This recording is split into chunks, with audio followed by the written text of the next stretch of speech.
ഭരണഘടനയിലെ ആർട്ടിക്കിൾ 14 ചിരിയാ വരുന്നത്. ഒരു പാവപ്പെട്ട സ്ത്രീയാണ് ഇങ്ങനെ ഒരു കംപ്ലൈന്റ് പോലീസ് സ്റ്റേഷനിൽ കൊടുത്തിരുന്നെങ്കിൽ എന്ത് സംഭവിക്കുമായിരുന്നു? ഓടെ ബോച്ചയ്ക്ക് ഏതെങ്കിലും ഒരു പാർട്ടി പ്രവർത്തകനായിരുന്നെങ്കിൽ ഇവിടെ എന്ത് സംഭവിക്കുമായിരുന്നു?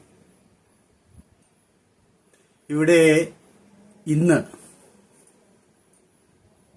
രാഷ്ട്രീയ പാർട്ടിയുടെ നേതൃസ്ഥാനങ്ങളിൽ ഇരിക്കുന്ന എത്ര നേതാക്കള് ശിക്ഷിക്കപ്പെട്ടിട്ടുണ്ട്? ഒരു ദിവസം പോലും സ്റ്റേഷനിലിരിക്കാതെ സ്വതന്ത്രമായിട്ട് ഇറങ്ങി നടക്കുന്നുണ്ട്. അതാണ് നമ്മുടെ നിയമവ്യവസ്ഥ. പറയാതിരിക്കാൻ വയ്യ. ചിരിയാ വരുന്നത് ചിരി. മനുഷ്യരെ പമ്പര വിഡ്ഢികളാക്കുന്നു.